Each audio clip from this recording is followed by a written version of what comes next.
Thank God. That'll drive me nuts. Come sit right here. We got a front row seat to the things you fear. The Maybe Show. Let's talk paranormal. Mr. Phoenix Nicole. We go where the dark is normal. The Maybe Show. Say it loud, say it slow. And don't forget, let's talk paranormal. Oh, it's that stinking day again. It's Friday. Oh, so how's your day been going, Nicole? So far, busy? My day has, I don't know what it is with Friday, but my day's been absolutely crazy. It's like, I feel like I'm always in a rush, and because I work in the morning, I try to get off around 5 o'clock, and Friday's just one of those days that people want to get their nails and stuff done for the weekend. And then Oh yeah. unfortunately, I have this issue at home with my dogs, with the puppy being fixed, and now the dad's like attacking the puppy all the time. Uh-oh. So I have to walk them all three separately.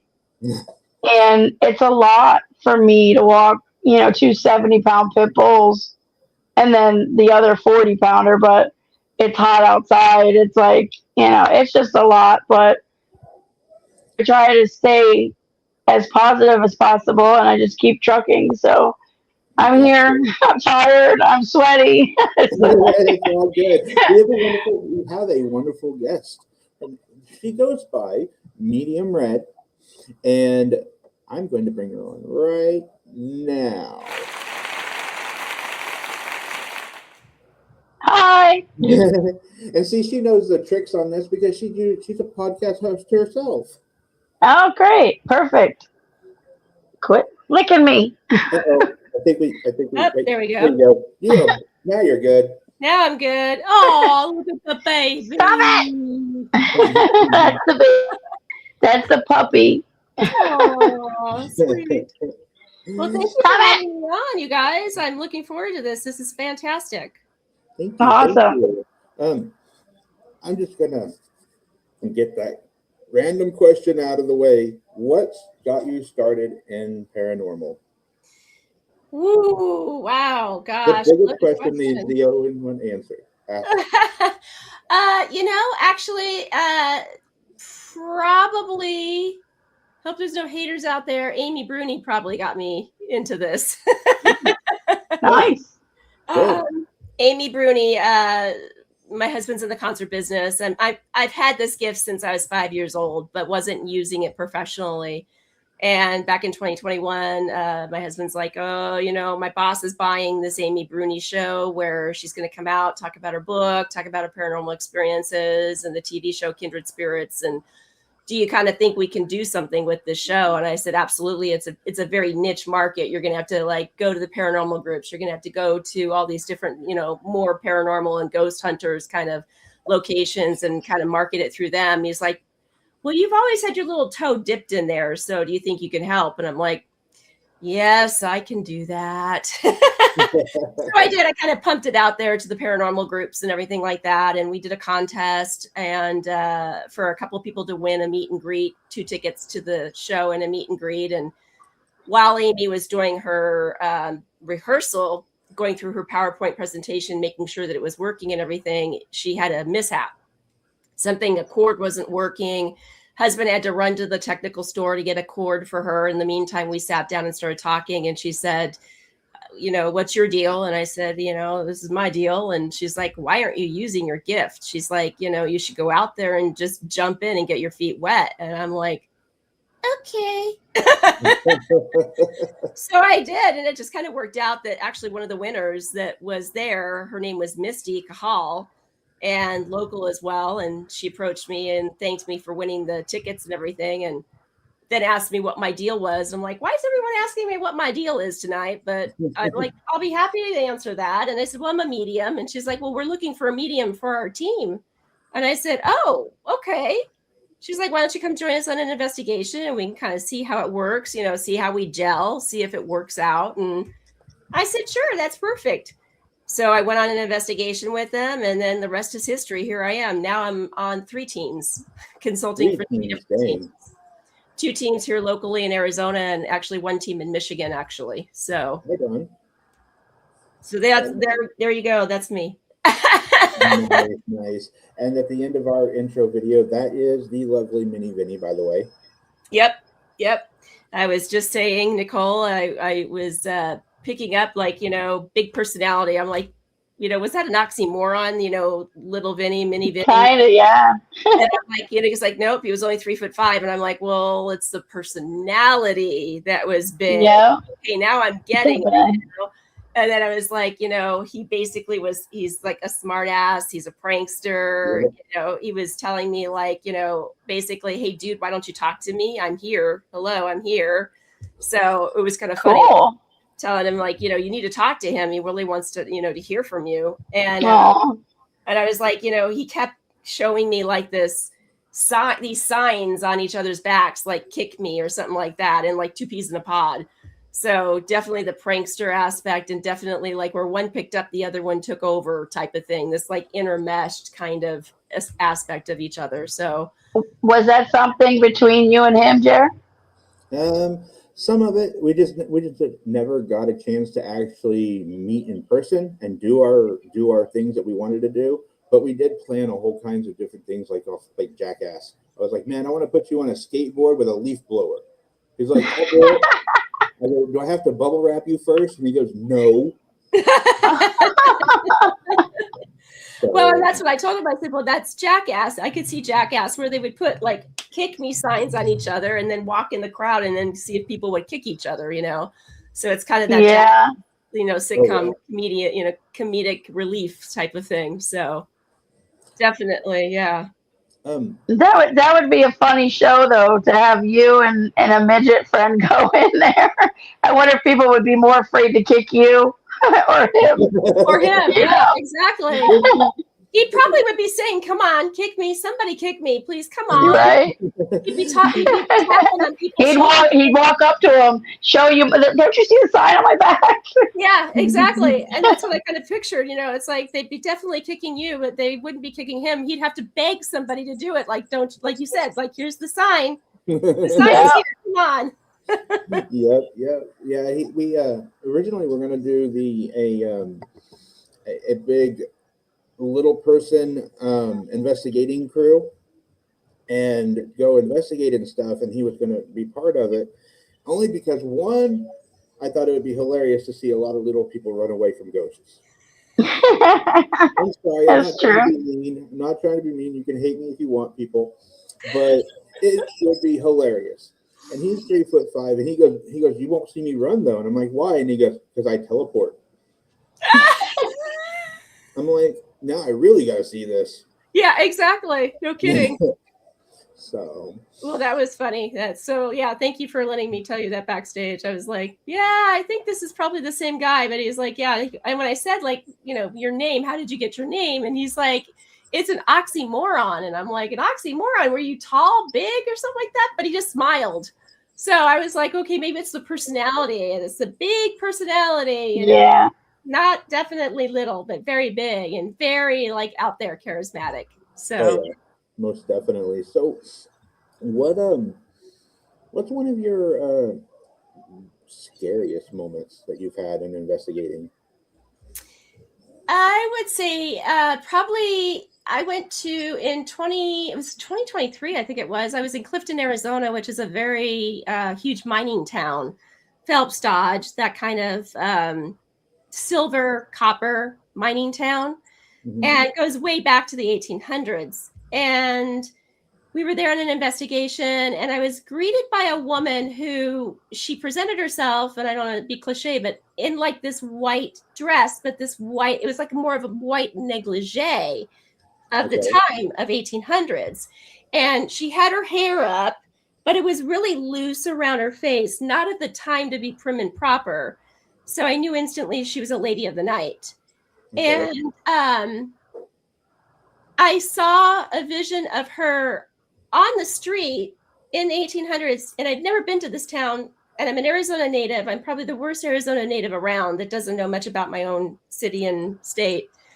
But I saw the hotel, and I saw her standing on this dirt road, which is not anymore, and she was looking east, and this hand came up around her and then slit her throat, and she crumpled to the ground and died. So my husband, this is like prior to even being at the hotel, I was gurgling. We were watching television, and I was having this vision. I started gurgling, and my husband's like picking up the phone to call 911, thinking I'm having a heart attack or something. And I'm like, no.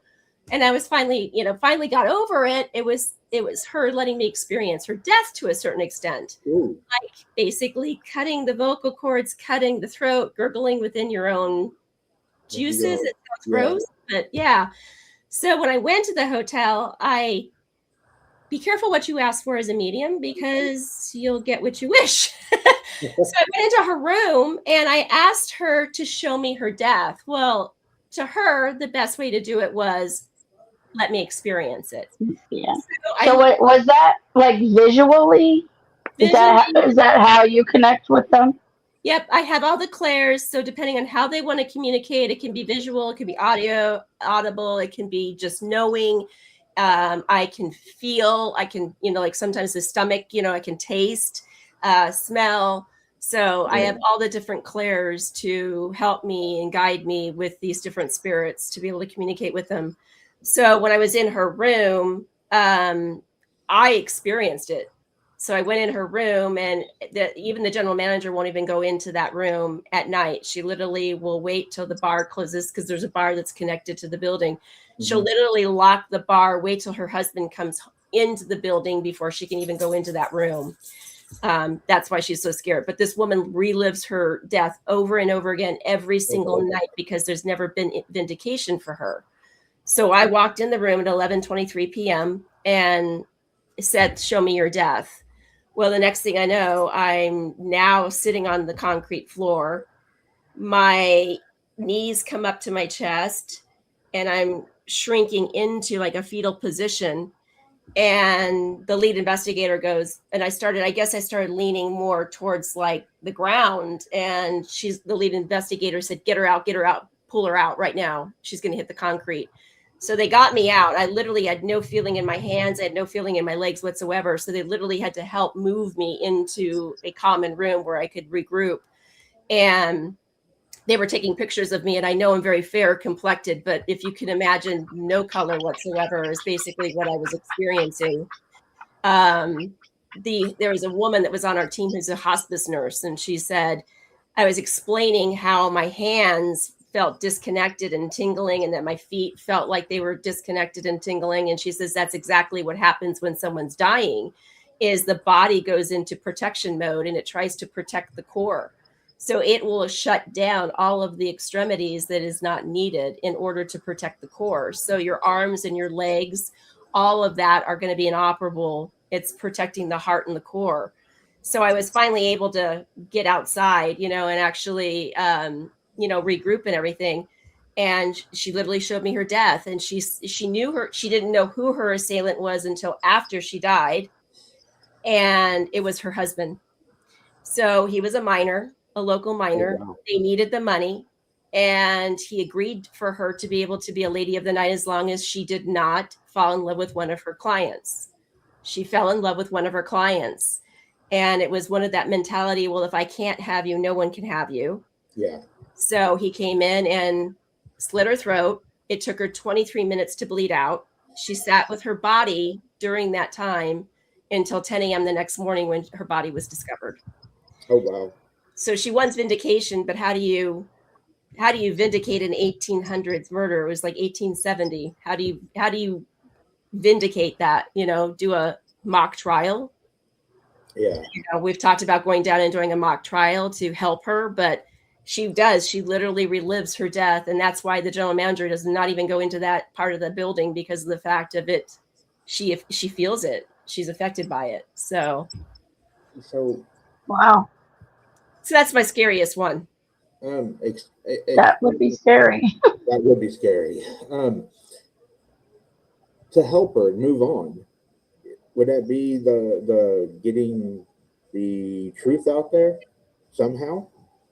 Right. But I think more importantly, I think if we did a mock trial and put her husband on trial and convicted him, I feel like that would help her move on, as opposed to like publicity or a newspaper or something like that. She wants to see that he actually is, paying for the crime. So we've talked about doing a mock trial and just seeing if that would potentially help her move on. That would be interesting. Huh. It'd be worth doing, worth trying. Yeah, exactly. And I'm game for it because I mean, how would you want to continue to live that horrible night over and over again every single night, for hundreds of years? Right. But at this point, I would think her husband's passed on as well. So, like, how could you make him suffer like she did? Right, Kind exactly. of, like, how do you?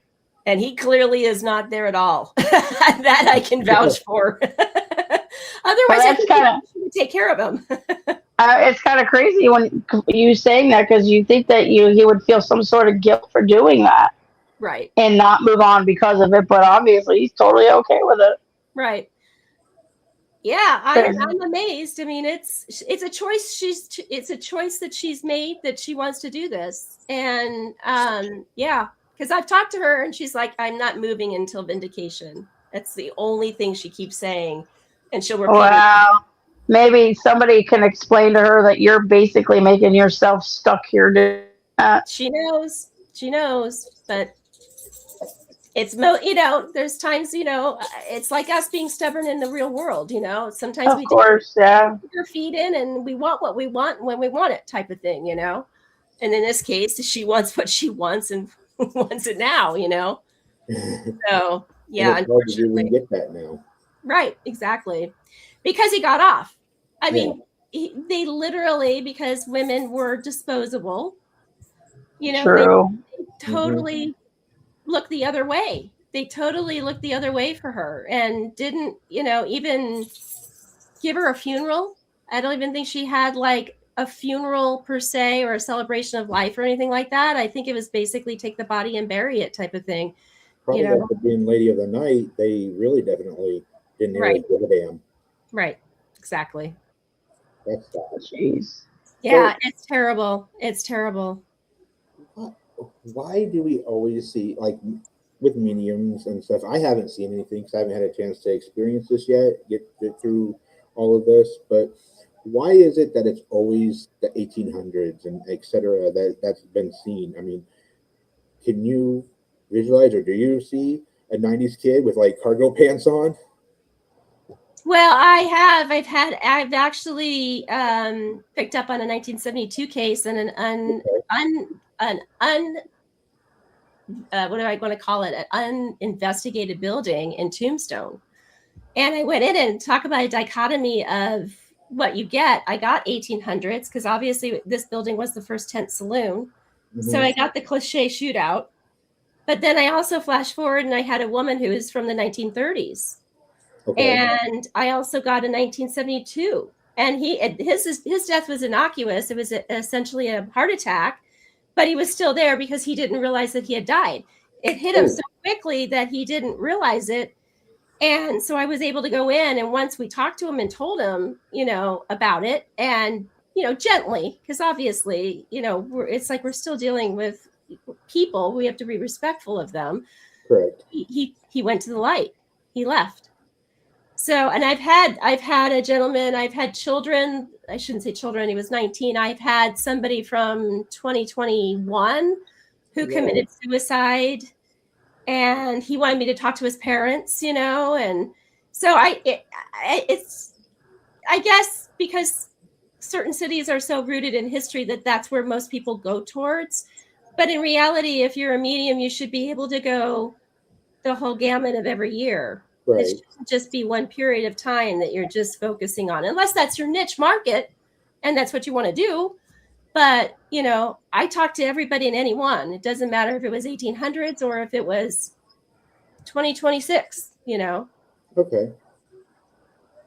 Right on. You got a question, Nicole?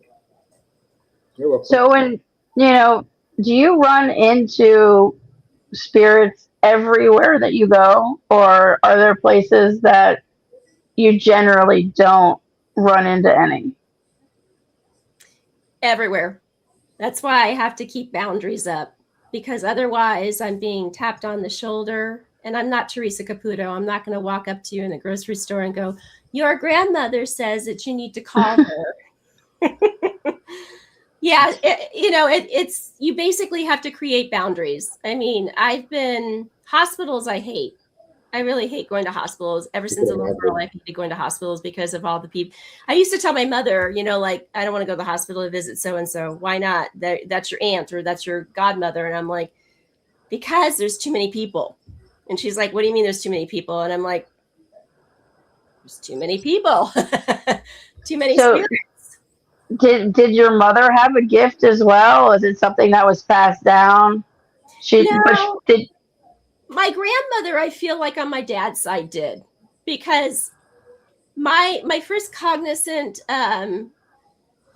knowing was I used to play with my grandfather when I was 5 years old. And my mom was very Catholic. I was raised a Catholic, and this was considered to be demonic, So I mean, one day she walked in and I was having a tea party, and it's a square table, and there's a bear, there's me, an empty seat and a Barbie doll, and I'm serving up tea and I'm talking to my grandfather. So she came in and she's like, who are you talking to? And I'm like, and our name for my grandfather was Pap Pap. I'm like, Pap Pap. And she's like, no, you're not. Pap Pap's dead. He died when you were 9 months old. You don't even know him. I'm like, I know, but he's right here. And she's like, oh, no. You shut that down. That's demonic. You do not do that. That is not of this religion. When you die, you go to heaven. There's nothing else. And I was really upset about it. I actually cried. And, my grandfather told me, he goes, I'm not leaving you, so don't worry. He's like, I'm still around. And he said, he goes, the next time that you have somebody, or, your mom comes in and talks to you and about who you're talking to, you just tell her it's an imaginary friend and make up a word, make up a name. And I'm like, in my little pea brain, I'm like, that's lying though, and I'm being taught to be truthful. So next time it happened, I literally did. She walked in and she's like, who are you talking to? And I'm like, Hockey, my imaginary friend. And I felt so bad, like I was going to go to hell because I was lying to my mother. She locked out, shut the door, and never asked me again. So I guess it's okay to have imaginary friends, but it's not okay to play with, a deceased relative. So, do they okay, when they pass, say someone passes away and goes off into heaven, can they come back and visit with you and talk, and then go back, get like a day pass or something? Well, the best way that I can describe it is that our souls can become fragmented. So essentially, we can be anywhere and any place at any time we want to be. So, say for instance, I pass on and I want to go back to Ireland. Okay, I'm going to be in Ireland, but maybe I might want to still see my husband who's here in Scottsdale. You can still do that. It's like you can be at all places at once. It's amazing. Oh, wow. So yeah, you can, and there are earthbound spirits, but there are spirits that do go to another place and are able to travel and able to come back and see you and check in on you, and then go to Paris to see the Eiffel Tower, type of thing. So yeah, you definitely can. Just imagine that. That's crazy. You're talking with a friend that's already passed away, and you both have passed away, and be like, where are you going today? Oh, I'm going to go to such and such, and this concert here is playing. And I was talk about a concert. I was at a concert at a facility in downtown Phoenix. My husband was backstage working, and I was sitting there, and there was an empty seat next to me that was where he was supposed to sit. There's this 20-year-old kid sitting next to me in spirit form. He's like, hey. And I'm like, hey. And he's like, you enjoying this band? I'm like, I am. He's like, he was on a motorcycle accident, died on a street very close to the venue, and said, I come here often just to check out the music. There you go. So I'm like, well, that's pretty cool. So these people see me going and moving my lips a little bit, you know, just talking to a dead person. Don't worry, it's okay. I'm not crazy. Honest to God, I'm not crazy. I do this every day that ends in Y. Yeah, exactly. So do you have a way of shutting them down? Because I mean, it's got to be annoying a little bit. Like I'm trying to sleep, or man, I'm on a date with my husband. Back off. Yeah. Yes, you can't shut it off, but you can create boundaries. So I never am rude to them, but you know, like bedtime is bedtime, and no, you're not allowed to bother me when I'm sleeping. You know, if you need to talk when I get up in the morning, I will dedicate time to you. I've had that on dates too. Like, you know, I'm really sorry, this is not a good time. You know, can we discuss this as at another date? I never disregard them or just toss them aside. I will give them the opportunity to be able to speak to me at another time. But you have to definitely put boundaries in place. If you don't, I mean, you're just, like I said, you're constantly being tapped on the shoulder, you know, and everybody wants to talk. They want to talk to their loved ones. It's just as much as we want to talk to them, they want to talk to us. So is it, you mentioned morning. So is it coffee first? Yes. Spirit or spirit and coffee? Oh no, there's coffee. In fact, the gentleman that in Michigan obviously is 3 hours ahead of us. You know, he's always like, I have something to talk to you about, but I can't text you until like, you know, 6 o'clock or 7 o'clock in the morning your time, and it's, you know, like 9 o'clock my time or 10 o'clock, and I'm dying to text you something. So yeah, he's like, I gotta talk to you. No, I'm like, boundaries. I put the boundaries for spirits too, you know. That's funny. Oh man.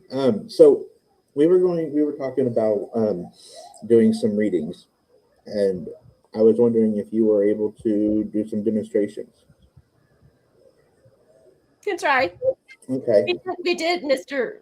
Is it Mr. Vinny? I just want to keep calling him Mr. Vinny. That's all. Yeah, that's fine. I just want to call him Mr. Vinny. Yeah, we can try, as long as, I mean, like again, I might start picking up people that are tuning in. So it's difficult at best, but we'll try. It's like a gallery reading where you got like a room full of people, and which is what I do, you know, gallery readings. But then it's like I have people raise their hand when they start to acknowledge that the person's theirs. Let's see if I can pick up. I've got a woman that I was picking up, but I think she's around Nicole. And she feels like a grandmother, and it feels like on your father's side, perhaps. Oh, she was fussy about her hair. Like, does this bring through? Like, you know, my hair has to be like, she was one that always got her hair done, and she always had to have it just right. She always had her hair set. Yep. The set and roller thing. Yeah. Yep. And it had to be perfect. And it was a ritual that had to happen because she had to look her best. She was very fussy about how she looked in public. Like the way you looked. She always tried to look a lot younger than what she was. Like she was actually my grandfather's sister. I'm trying to think of the name of the lady who she reminded me of. But the lady that was in Greece, you know, with the tight black pants. Oh yeah. She always had her makeup perfect, and she always looked like she was going out in style, and she was like that was really important to her, because the way she presented to people, she wanted people to think that she was well put together. Always, yeah. Even until late in life, always, yeah. And and even towards the end, she was fussy about, like, you know, I want my hair still to look a certain way, even though I'm not well. I want my hair. It was all about the hair. It's really wild. She just talks about the hair, but because she had her own hair, so it was like, you know, even when you're in a home, you know, like a old people home or whatever, just make sure that you don't let me go without lipstick, and make sure that my hair is done. Like, don't, like, you're not going to let me die looking like an old lady. Right. Right. She was Exactly. she was very funny like that. Well, and she was very opinionated, and she was very blunt, but then she knew how to smile afterwards, so that you would kind of go, "Was that a You are compliment?" you did not like a um Compliment. backhanded, like, put down. You know what I mean? Like, like when somebody says to you, like, what do they say? Back at you or something Bless like that. your soul or something like Yeah, that. Like yeah, that kind of thing. You're not sure if it's like, if she means like, kind of like F you, or if she means like really like, yeah, God bless you. right. Well, and that's why people would go, like, "Was that Yeah, a she I don't know how to take that. Actually, I'm not really sure. Okay." And poker most people, face. yeah, yeah. So Yeah, she was a spitfire, pretty damn funny. I'll tell you that. But yeah, she's she like, actually is the reason why my mother went into being a hairdresser. "Oh, how funny! I love it. That is Yeah, awesome." Well, you got to look good. You got to look heck good. yeah. So she's saying, are you going through something right now where you need to have like support? Not let me peel the onion back. As I was telling Mr. Phoenix that, basically in a nutshell, I get visualizations and audible, but in this case, she's showing me like a visualization. So I have to peel that onion back to get more in depth to it. But are you going through something where you feel like you need support from family and friends? And if that's the case, you need to ask. Don't take the high road and not ask because you feel like you're a burden or you feel like you're complaining about something. I have a lot of things going on, personally, business wise, and in my daily household life right now. And I feel like for help all the time. It's just that I'm not getting the kind of help that I need to resolve the situations. You're not And the being direct people, enough. Not being direct enough okay, is what she's saying. She's saying those people should help you and will help you, but you need to, I guess that's her point, is saying, be like me, be blunt, be direct, and people will step up to the plate to help you. See, we offered to help okay. you, and we haven't asked yet. Yeah, but getting, it's still like a 30-40 minute ride for you guys to get out here. And what I need your help with comes with tools, and it's a lot of time and stuff like that. So it's like, I feel bad asking for that kind of stuff. And that's But, what she just said. Stop. She wants you to stop that. Don't do that. You're not a burden. People love you and want to help you. So you need to ask. Don't be proud. Don't take the high road. Ask for the help and you will I receive. got you. So that's basically what she's trying to say. That's why she's around you. And she's been, in actuality, I mean, you're a paranormal investigator as well. Do you notice things happening in your house that you're like, kind of like, Uh, maybe the dog did it, or maybe the kid did it, or my no, husband did it? Because she's been, right now, I haven't been tuning into much unless I'm actually out on an investigation. Because, like I said, like, unfortunately, but fortunately, I have three pit bulls and I had my one dog fixed. And now the dad, who is also 70, almost 70 pounds, the two males are fighting all the time. So ominous it's level. very hard to control them. But then I'm trying to give each and every one of them their own time with me so they don't get jealous. And I that's know like where you even are right more now. time. And then I run my own business at the same time. And then I'm also taking care of my mother, who's in the beginning stages of dementia. And I have my house to take care of, and, pay all the taxes and get all the, just stuff that needs to be done in the yard and the trees and all that kind of stuff, the solar, everything done.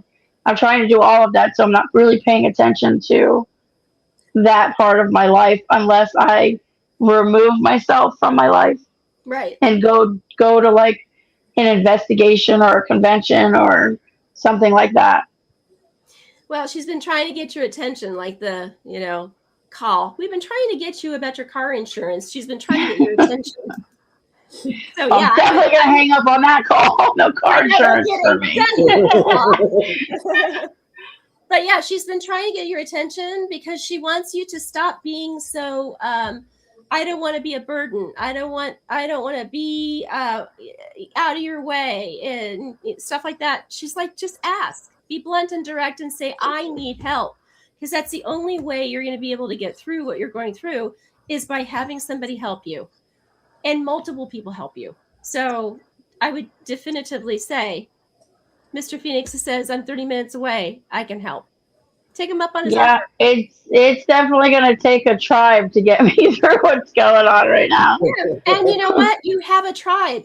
In relationship wise to you, I do the same damn thing. I'll tell you that in a heartbeat. I should hear my own words coming out of my mouth, or your grandmother's words, I should say, coming out of my own mouth, because I do the same thing.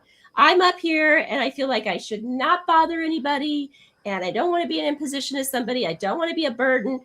Even to my husband, I'll do this. Like, I know he's got a stressful job. It's not a normal 9-to-5 job. He's in the concert business. And as you know, that's, 24/7, 365. Oh, yeah.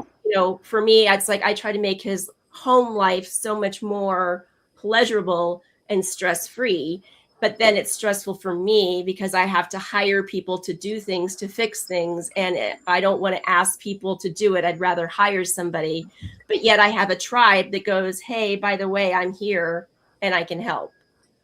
I'm a cancer survivor. And let me tell you, it was very difficult for me to rely on. I've got a little tribe of best friends. And I have to tell you, it was so hard for me to go to them and tell them, I have to have a double mastectomy. I'm going to be out for 3 weeks. I need help. Tim can only take over 1 week. Can you please help me? And, even at that, I was still like, I can do it. I'll just get on a ladder and do it myself, but I'm not allowed to lift my head. I'm not supposed to be lifting anything, but it is, it's that pride that we have, but she doesn't want you to do that. She wants you to ask. Do it. Being strong and independent. Right.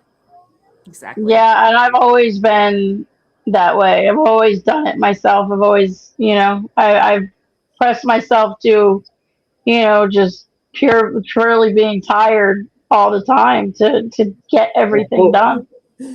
Nicole, you're in trouble now. No.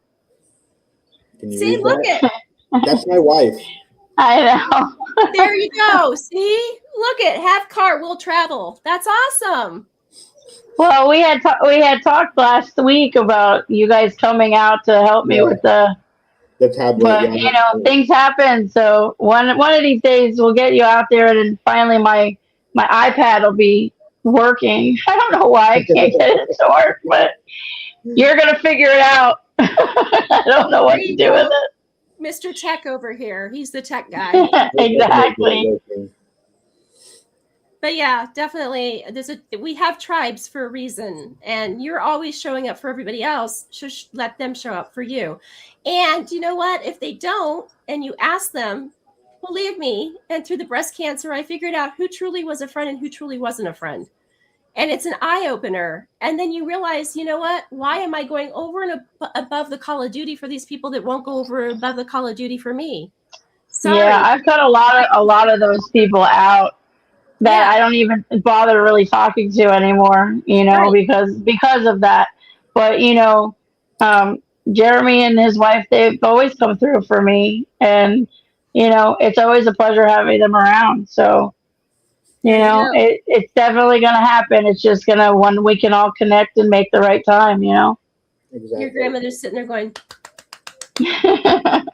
that's awesome. Well, thank you for letting me do that reading for you. No, thank you. I've been wanting to get a reading from somebody recently. I haven't, and that's been another thing that hasn't really been, hasn't been that high on the priority list. But it's been fun, cool to actually get one done. Is actually really neat. Yeah, it's I had a friend recently pass last year in July of stage 4 cancer. We both were actually diagnosed at the same time within a week of each other. And unfortunately, his was terminal and mine was very easily solvable. And you always have that like little bit of survivor's guilt to it. But he had a daughter, and I remember sitting down having a conversation with him, and him telling me, I've made my peace with God. And he really didn't believe in God up to that point, but it's amazing what medical diagnosis, what you suddenly start questioning mortality when things like that happen. And he said to me, he goes, I've made my peace with God. I hope that God will forgive me for everything that I've done, and that I hope I can get to heaven, that he won't, dismiss me. But more importantly, he's like, how's this mediumship thing work? How is it? Can I talk to you from the other side? And I'm like, yeah, we definitely can do that. And he's like, well, how's that going to work? And I'm like, well, let's create a word that, it can't be cat, it can't be bookshelf, it can't be computer, it can't be a word that you use on a common day basis. Right. And he goes, okay, I'll think of a good word, and he came back to me and he's like, haberdashery. And I'm like, you know what? That's a great word. No one's ever going to say that to me. I'm never going to concoct that word in my mind and go, is that Dana? And literally the day he died, I mean, his daughter called me, and he also wanted me to help, kind of guide his daughter and help her and, just inspire her to be the best that she can in her life, because she was only 18 years old and here she is losing her dad, And so literally driving down the road, going to a client's house, and all of a sudden at 8:38, I hear haberdashery, and I'm like, no way, I am making this up in my head.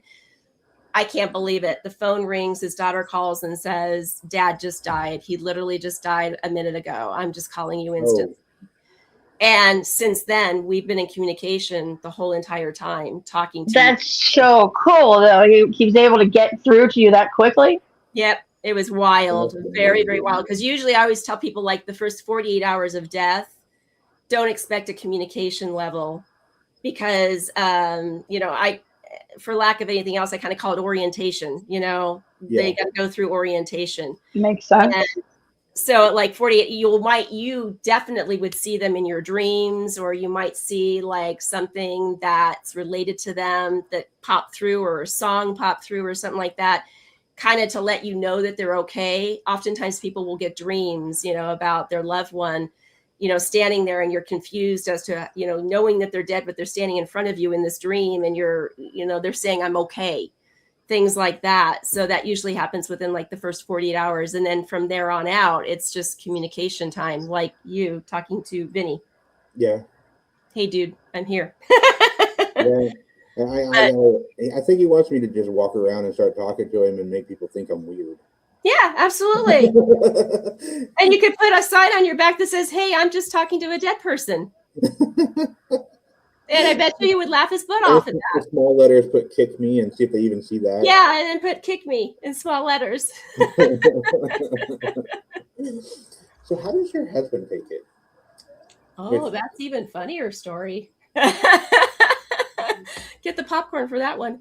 I was married before and divorced. I think my ex-husband kind of knew that I was different, but I never really told him anything. My present day husband didn't know anything. I never brought it up to him. Okay. So flash backwards, I should say, to his mom had a stroke, and wasn't doing very well. And she came to me and told me, don't let Tim get on this plane tomorrow, because he had got the call, like, you probably should make a visit back to North Dakota to see mom, because mom's not doing well. We just don't know what the time frame is and when she's going to pass. So Tim booked a flight immediately to get back to North Dakota. And being in the concert business, of course, he pushed everything to the last minute. He's sitting there packing profusely and trying to get, quickly out the door to meet his flight. And I'd never told him I had this gift. And then I walk up to him and say, you're not going to make the flight. You're not going to make it. And I'm like trying to figure out what I'm trying to get words to work and how to say this to him. And he's like, I'm going to make it. I'm going to make it. And I'm like, you're not going to make it. So, call your sisters. I'm like, throw the sisters under the bus. Maybe they can answer the question. Because she told me she had 30 minutes to live. And so I'm trying to get him to understand, like, you're going to get on the plane. Your mom's going to die. You're going to kick yourself in the butt. No pun intended. but you're going to be mad at yourself for not being able to say goodbye to your mom. So please just pick up the phone and call your mom, or call your sisters. So right within the minute I was getting ready to say that, the phone rang and it was a sister. And she says, Mom has 30 minutes to live. You hear we're calling everybody and we're putting the phone up to her ear so that she can hear your voice and you can say your I love yous and everything like that. Oh, wow. So he got to say goodbye, got to say I love you, and hung up the phone. And then all of a sudden it's like, we need to talk. And I'm like, did you see those Dolphins on Sunday? They played really well, And I told him, I said, well, I kind of have a gift that, I really haven't used per se, but I do use it, kind of. And he's like, yeah, this is weird. We got to talk about that. So then once, Amy Bruni came to town and did all that, obviously I joined a team and, he was like very skeptical at first, and still very skeptical of me. He's just a very black and white man. He's a bean counter. He's an accountant for a living. That's what he does. So he's very, it's either black or white. There's no gray in between. So I start doing investigations and I start talking to people like I just did with Nicole and do a reading on them and talk to them about something. And he's like, how'd you do that? yeah, exactly. He's like, how did you do that? And I'm like, I don't know. That just happened. I see people and talk to them.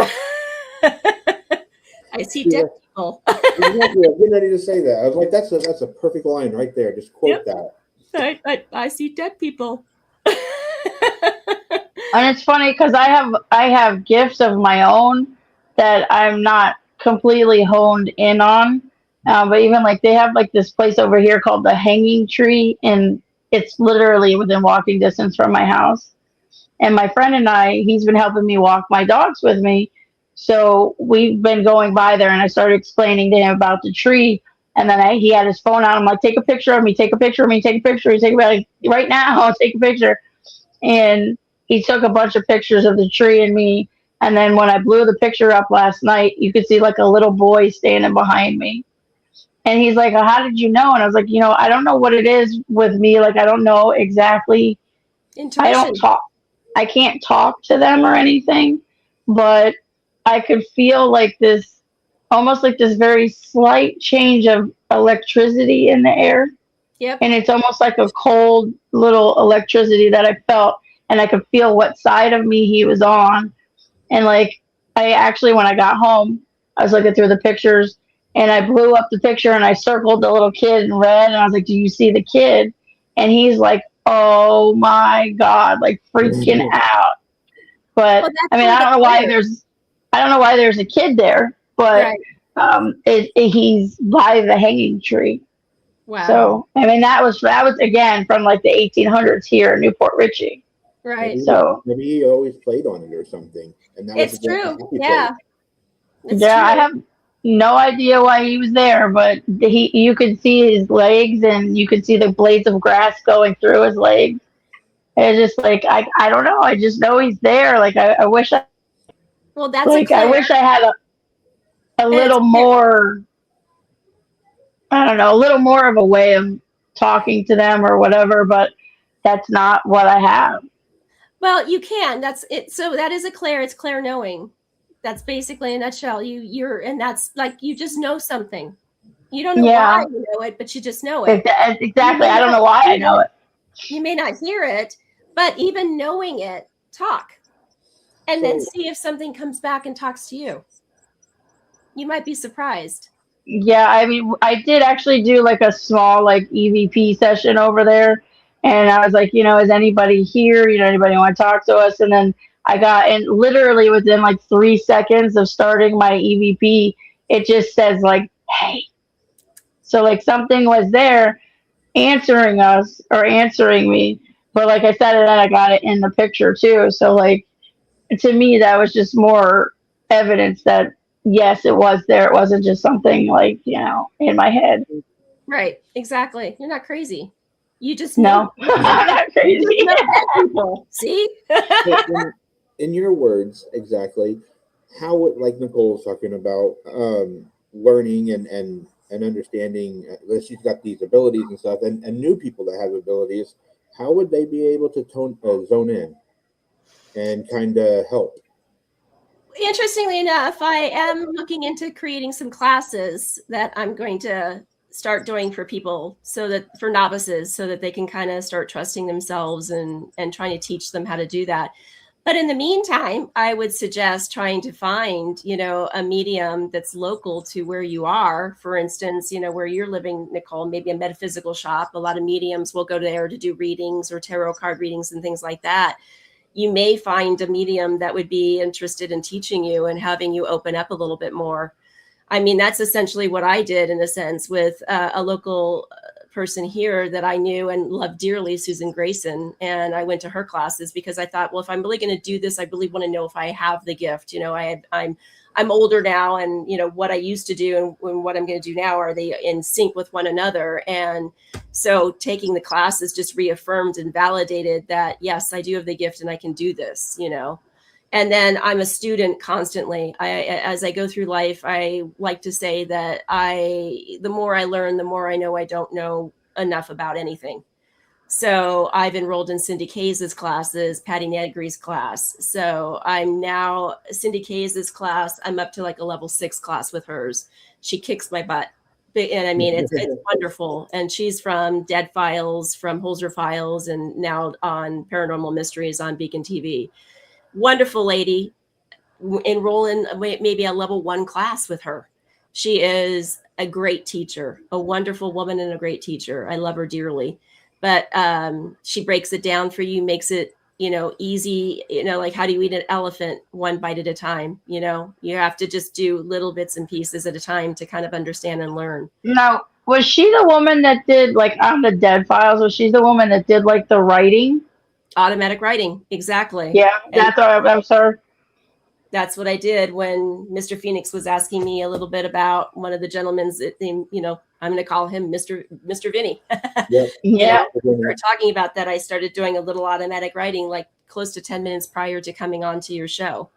So yeah, she does automatic writing. She does spirit art too. She'll do encaustic art with waxes or markers, things like that. And it's fascinating what she comes up with on that, and then tells you who she's tapped into, whether it's your grandmother or whether it's Vinny in this case, and gives you a description of it. But very, very talented woman, very talented woman. And I was told at one time that, like, I don't know, by somebody that reads auras and stuff and did aura pictures or whatever, that I have a yellow aura. So it's like a flashing light to them or something. Like it's a lighthouse. I actually get auras too, and I don't pick up on the yellow. I pick up on magenta, which is more of a I've heard that before too. Yeah, it's crazy. And that's what mediums typically have. And mediums are any range of purple, depending on your level of communication. So, okay. I find you're like the beautiful color magenta. So you Awesome. That's my favorite color, by the way. It's pretty cool. And you know what? Most of the time, your aura matches the color that's your favorite color. Really? I never heard that before. That's awesome. Like my brother gravitates to orange, and he's an orange aura. I'm like, well, no, duh. That's why you want orange walls in your house, because you have an orange aura. That makes you feel comfortable. That's very bright. Wow. Yeah, I did. Yeah, trust me. And he wanted like Phoenix Sun's bright orange. Like, I don't know if my computer screen is telling me the correct color or not, but it's like the color of the letters in the background. They look a little orangey red to me. It's bright, Wow. So yeah, I wouldn't say you're yellow at all. I'd say you're magenta, and you definitely have gifts, and you should explore them for sure. Definitely be confident in them and go and try to take some classes. That'll make you. Well, I noticed when I was doing, so I did paranormal event company for like 15 years, and I noticed the more haunted places I went into, the more, like, I would take pictures and I would get 5 or 6 entities in one picture. And it's like, why are they all like congregating in one spot for me? Because you're like, that's yeah, they're kind of just like, like, yep, hi, here we are, and then the more that I did it, the more I could notice, like when I walked into a room, if I just sit down and kind of like, I don't know, just kind of meditate for a second, um, all of a sudden they were just on me.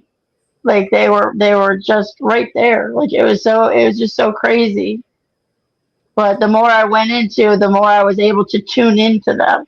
But now I've been out of it for like 5 years and I'm just getting back into it. So So it's just like now you'll be back I into it don't, no time at all. yeah, if I gotta wait and see or jump in or try to figure out a way around it, like not a way around it, but a way in it, Right. before, instead of just going to like, I don't have time to go to like 100 different haunted locations, Right. in a year now, but um, it just is another cool thing that's still there. See, Well, we're gonna and have to I take do that. it remotely. The team that I belong to in Michigan, Shared Paranormal, I do investigations with them. Sorry, my dog wants down. You're fine. I do remote investigations with them. I just did an investigation with them over Memorial Day weekend, and I did it remotely, sitting in my office while they were at Parachaney Cemetery. So you don't even Oh. have to be, you don't have, I don't have to actually be at the location to be able to do a reading or to tell you what's in the building or any of that. I can literally be here. So I Yeah, have, that would be awesome one day to be able to do that. it is. Now, with that being said, we're going to the Henry Ford bungalow in September, and I want to go to that. So I'm definitely flying over there for that particular investigation. I definitely want to be there. But I've already picked up on 4 different spirits. And then I have a great guy that does drawings, and I'll describe them, and he'll do a Heck drawing. yeah, that's awesome. And so then I can just present the picture and go like, here's who I'm seeing, in the wheelchair on the bluff overlooking Lake Superior, So it's wild. It's just like a basic download instantly. And I write it all down, and then Grady does all my drawings for me. He's done the drawings of the location I did in Tombstone. I actually have it on my Facebook page somewhere, where the 4 different entities that we picked up on, Bob from 1972, and then we have evidence. I mean, we literally Can we share those pictures on our site? absolutely, yeah, I'll find them and I'll send them to you. I think that'd be cool to have on there. Yeah, I definitely I'll pull them up and I'll send them in Messenger to you guys so you can use them. But yeah, I mean, there's Billy and Francisco who had the shootout.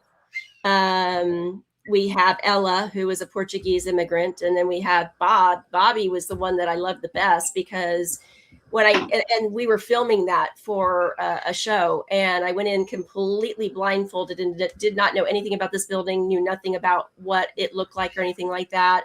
But I walked in, and where I walked in was the room that he had died, and I just could not get past the smell. Eventually, they had to pull me out of there because of the smell being so bad.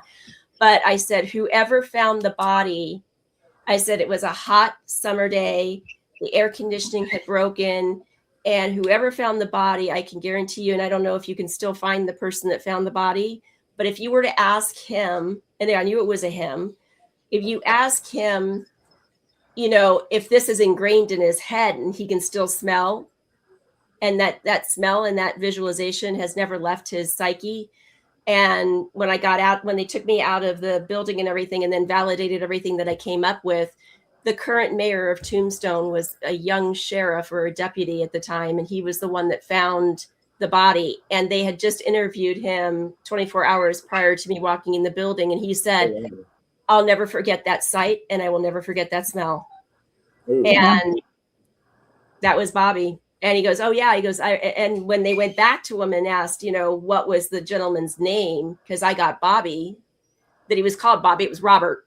Robert, yeah. The city called him, or his friends called him Bobby. He goes, Bobby, I think it was Bobby. So I was validated on what I picked up on, which, is great. That's what you want as a medium, is you want the validation of like, yep, she was very fussy about her hair. Her hair had to look good. She needed to look younger, That's the validation that I've tapped into the correct person for you. So we've hit 8 o'clock, but I've got 2 more questions. If you don't mind, Nicole, I know you got to go. I'm just curious on 2 things. One, if we go on an investigation, hopefully we get to start doing this soon. with Nicole and my wife and me, would you be willing to do remotely like you were talking about? Absolutely, 100%. Okay. I would love to. I'd be honored to. Thank you. All right. Awesome. And the second question that I wanted to know, is there anybody that wants to say goodbye?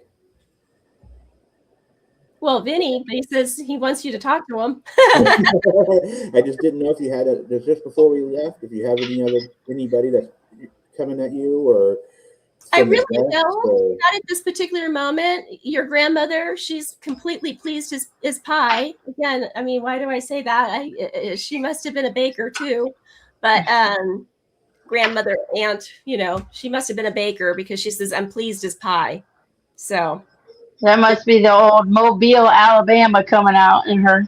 oh, perfect. Yeah, because I told him, I'm like, why do I say, like, I said wicked sense of humor. Yeah. I'm like, okay, let me peel the onion back. Boston? Those aren't the things you normally say, right? Correct. That's exactly correct. So I have to question when things come out of my mouth like pleased as pie. Okay. That's cool. Well, we're going to head off. Thank you very much. It's been a blast having you. Thank you so much. As soon as we get done, don't hang up because I have a couple of things to ask you. Awesome. All right, everybody. Bye. This has been Let's Talk Paranormal. And if you would like, you're more than welcome to go to your page. I have a Facebook page, Medium Red, you can go to. My website is mediumredaz.com, so you can go there as well. Yeah, I'm not on Instagram yet or TikTok. I'm getting there. Older, $29.95. So. All right. Thank you very much, everybody. Good night. Good night. Good night. Come on in, don't lock that door. One more tale and we ask for more. The Many Vinny Show. The Many Vinny